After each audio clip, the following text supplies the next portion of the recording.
Hey friends, welcome back to Cleaning Therapy. My name is Jenny and I'm so excited to share with you a little cleanup after an Easter party as well as a Q&A and giveaway. We're celebrating 10,000 subscribers here on the channel, so thank you very much for that. And I will have all the rules for the giveaway in my description box, so check them out, but I'm keeping it very simple. Basically, we're gonna do a Q&A while I answer all of the questions that you guys have been asking me about anything you wanted to ask me about. So I'm gonna go ahead and answer those in the video, and then at the very end, I'll be asking you a question, and you can answer it in the comment section down below, as well as be subscribed to my channel, and that's your entry for the giveaway. I'm gonna be giving away $100 via PayPal, so stay tuned, and I hope you guys enjoy this video. And just to give a little fair warning, this is a chatty video because I'm basically just answering all of your questions, and I want to make sure and get to all the questions. So if you're not into chatty videos, this is your cue to go ahead and click off now. But if you are interested in this kind of content today, I'm so glad you're here with me today. And to start off my cleaning today, I'm going to get myself motivated by watching my good friend Robin Lane Lowe, and she just does really great cleaning videos here on YouTube. She always gets me motivated, and she always makes me smile with her sweet personality and just uplifting spirits. And Robin has set herself a goal to reach 1,000 subscribers, and she is so close, you guys. So after you finish watching this video, head on over to her video and show her some love and subscribe. I'll have her channel linked in my description box. So first, I'd just like to introduce myself to anyone who is new. My name is Jenny, and I'm a mom of 3, and I live here in Southern Louisiana. And on my channel, I love to do cleaning motivation videos, as well as deep cleaning, decluttering, organizing, and decorating. So if that's something you're interested in, I'd like for you to consider subscribing to my channel. I'd love to see you on the next video. And if you're a returning subscriber, welcome back. Thank you so much for coming over here and hanging out with me today. And I want to say a special thank you for submitting all of your questions. I received some really good and interesting questions, both here on Community tab as well as on Instagram. So I just want to thank you guys again for submitting your questions. So without further ado, let's get into it. Okay, so the first question I got, I'm actually taking from my DMs, and this person wanted to remain anonymous, but the question is, how do you manage to clean with anxiety and depression? I can barely even get dressed or brush my teeth. So thank you so much for that question. That is such a good question, and I've actually gotten that question many, many times before in all kinds of different forms, but really what we're talking about here is self-care during depression and how do we manage things during anxiety. And I feel like that might look very different for different people. And I just want to say that, I'm not a therapist. I can't give professional advice on how to manage depression and anxiety. I can just give advice like a friend would give advice. Basically just kind of say some of the things that have worked for me and helped for me, but I can't give any kind of professional or medical advice. So that's my disclaimer. But I know in my case, a lot of times when I get depressed, it's because I've been anxious for too long. So prolonged anxiety and stress and worry and fears and catastrophic thinking typically is what will eventually set me into a depression. Now, I know people can experience depression for many different reasons. It could be life circumstance. It could just be deep sorrow over losing a job or a loved one, or just a really challenging life circumstance. So I'm not sure if the cause of the depression, makes a difference in how we respond to it. Again, because I'm not a professional, but I do know that in my case, if it is from a life circumstance, then when it passes, my depression passes as well, eventually. Either the passage of time just makes things a little bit easier to deal with, or I found a way to manage whatever struggle I was facing. But I do get depressed sometimes, like a low mood, when I feel like I've been managing my anxiety at such a high level for so long that I'm kind of weary from it, if that makes sense. So if you're talking about that kind of depression, then sometimes it's just a matter of simplifying things in your life. Maybe things have been too complicated. Maybe you have been trying to spin too many plates or juggle too many balls. And so I like to take a good hard look at what I'm prioritizing to see if it's all truly important, or if there's anything I can give up just so that I can function a little bit better. In my opinion, self-care comes before anything else, and it's a lot easier to say than do, and I don't always practice what I preach. but self-care really is important because you really can't do the rest unless you're okay. So I would say instead of making it a goal to clean your house, I would make it a goal to start taking care of yourself. Just love on yourself a little bit and get yourself in a position so that you can clean your house, because that's the order of operations there. You're not going to want to just clean the house and then expect everything else to line up. You might want to get some of your own needs met first, and then you can start meeting the needs of your home and those around you. So that's just my little piece of advice. Again, I'm not a professional, but it has been the case in my life where if I just take one small step toward where I want to go, instead of looking at it as a huge big picture or problem, I'll just think one thing, like I will brush my teeth today, or I will take my shower today. And of course, if you're depressed, it's always a great idea to reach out to those around you and to get a therapist if you can, and just make sure that you're not alone. And I hope that answer helps you, and I appreciate you asking that question. The next question is from Michaela, and she asks, do you use any vitamins or supplements? I'm trying to do better at cleaning, but I have very low energy and motivation. Thank you for the question, Michaela. I really appreciate it. And yes, I actually did recently start taking some supplements. And again, this is something that you would discuss with your doctor. It's not something that I'm recommending for anyone. I'm just sharing what I'm doing. But I have noticed that with energy, it is good to kind of get your levels checked for the B vitamins, vitamin D, and iron as well. And there's probably more because, like I said, I'm not an expert, but I do know that I was low in all three of those, and taking supplements of vitamin B, vitamin D, and iron have been helping me a lot. So that's what I take, and so far that's been okay. The next question is from Berlin, and Berlin asks, are you a minimalist and do you have any plans to move to a bigger house? Thank you so much for the question, Berlin, and I'll go ahead and answer the minimalist question first. No, I don't think I'm a minimalist.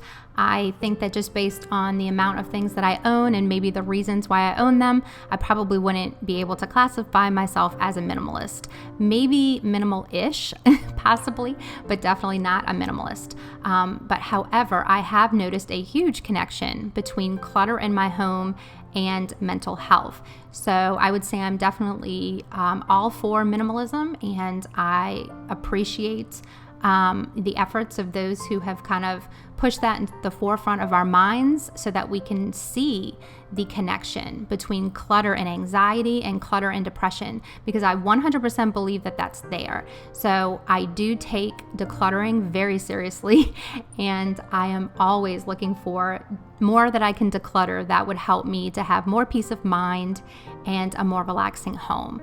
So I'm always decluttering, and decluttering is a high priority for me, but I don't think I would meet the criteria for being a minimalist. I think I just have too many decorations out in my home, and we probably have a few more clothing items than would be considered minimalist, and some other things. Like Alex probably has more toys than you would be able to classify as minimalist. And as far as to the second part of your question about moving into a bigger house, yes, we are definitely going to be moving. I know that for certain, but I don't know if it will be to a bigger house.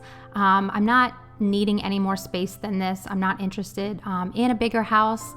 In my mind, that's just more to clean and more potential for, filling it up with things that I probably don't need. So I am perfectly fine with the size of my house, but I am, however, interested in a different floor plan. This is kind of a broken up floor plan, in my opinion. You can't see out from the kitchen into the family room, and it just feels very cut off. So I would love more of an open floor plan and an open house concept.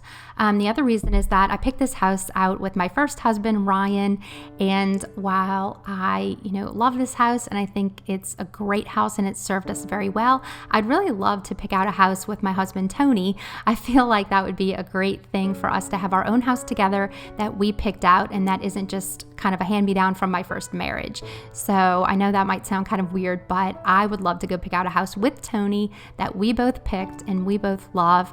And especially since a lot of you guys know that he's a wheelchair user, it's just so much easier if you have an open floor plan. And I know we can find a house that has more of an open layout. The next question comes from Mind Your Matters, and she asks, what is your current favorite relaxing coffee or tea drink? So I love both coffee and tea. That's my favorite thing, is just to snuggle up with tea or coffee, and I just love the ritual of it. So I'm definitely on board with both of them. For coffee, I put almond milk in it in the afternoon, so that's how I do coffee. And as far as tea, I do have this lavender chamomile tea. I believe it's from Bigelow, and I love to have that in the evening when I'm getting ready for bed. It's very relaxing and soothing. And in the middle of the day, sometimes I will do what I call a sweet and sour tea, and that is actually my favorite kind of tea to drink, but it just takes a couple of steps to make. So I start with green tea, and then I add just a teaspoon of honey and a teaspoon of apple cider vinegar and give that a little stir. So thank you so much for that question. The next question is also from Berlin, and she asks, why did you start your YouTube channel? I feel like there are so many different ways I can answer this question because there truly were so many reasons I started it. So I could probably answer it from many different angles. There's the angle of practicality. Basically, I needed to be able to find a way to work without really leaving the house, because I have just a really unique situation where I'm the only driver in the house, and I have to bring my husband to and from work out of state. And I also bring the kids to all their extracurricular activities. And I'm, the only one that can go get groceries and gas up and things like that. So just the fact that I'm in my car so much, it would be very difficult to squeeze in just a regular traditional job. And so YouTube is just a wonderful way for me to still earn a little bit for my family, and trust me, it's not much, but it's just a little bit that I can help. So that has been a huge blessing for me, to have the flexibility to be able to film and edit while the baby is napping or while the kids are in school and just different things like that. And so it's very empowering for me to be able to have something that I could do to help without messing up the rest of everybody's schedules. Another reason that I wanted to do YouTube was that I just wanted to do something meaningful and hopefully of value. And I thought that if I could encourage other women and just let them know that they're not alone, then I could have something that I was proud of and something that I was doing with my time that was worthwhile. But if I could clean my house and also encourage others as they try to clean their houses, I kind of felt like that was doubly awesome.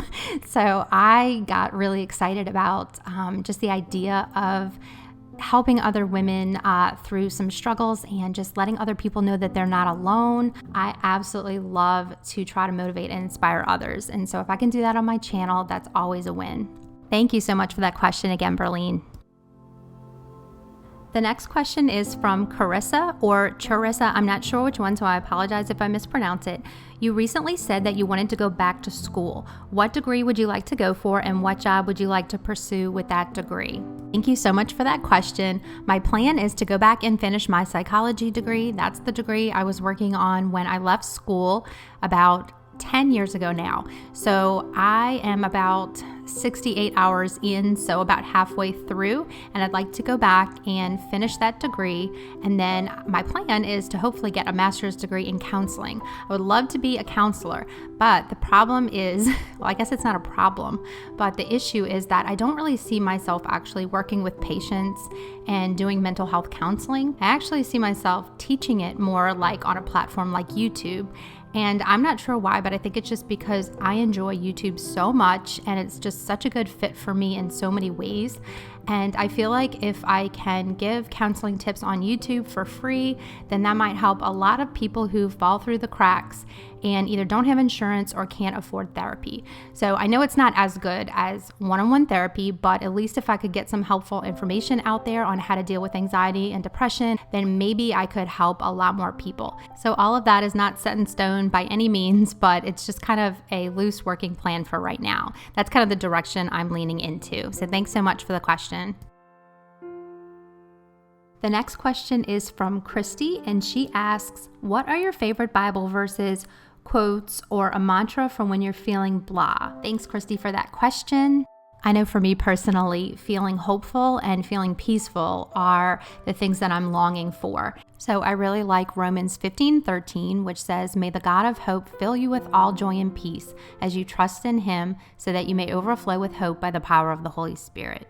And I just really like that one because I feel like hope and peace are things that come up from time to time. Like if I'm getting too anxious, I usually want peace. And if I'm getting a little too sad or depressed, I need hope. And so I love the blessings of the Bible because it's just like God's blessing on your life, that He's the source of those attributes.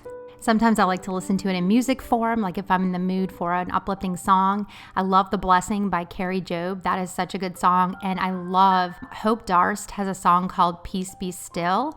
And I have been listening to that a lot lately. So I'll try to link those songs in my description box if you want to try them. And as far as just quotes that really inspire me and that I use to motivate myself, I love a quote from Dawson Church. He says, "When you choose not to think that negative thought and you replace it with a positive one instead, you aren't just shifting your own reality. You're shifting reality for the whole human race. You're adding to the sum of kindness and compassion in the world." I just absolutely love that. And I think that more than any other thing I've tried, cognitive behavioral therapy and just working on my thoughts and the quality of my thoughts has been hands down the number one thing that's made any difference in my mental health. So that quote keeps me remembering that and keeping that in the forefront of my mind. So thank you, Christy, so much for that question. So if you made it to this part of the video, thank you so much for listening to all of my answers to the questions that you guys sent me, and thank you again for sending me the questions. Now I have a question for you. I would love to know where you're from in the world and what was your favorite thing about this video. And if you comment that down below, and if you're subscribed to the channel, I will add you to the $100 PayPal giveaway. So thank you again, friends, for spending some time with me today. I always love spending time with you, and I look forward to seeing you on the next video. Bye, guys.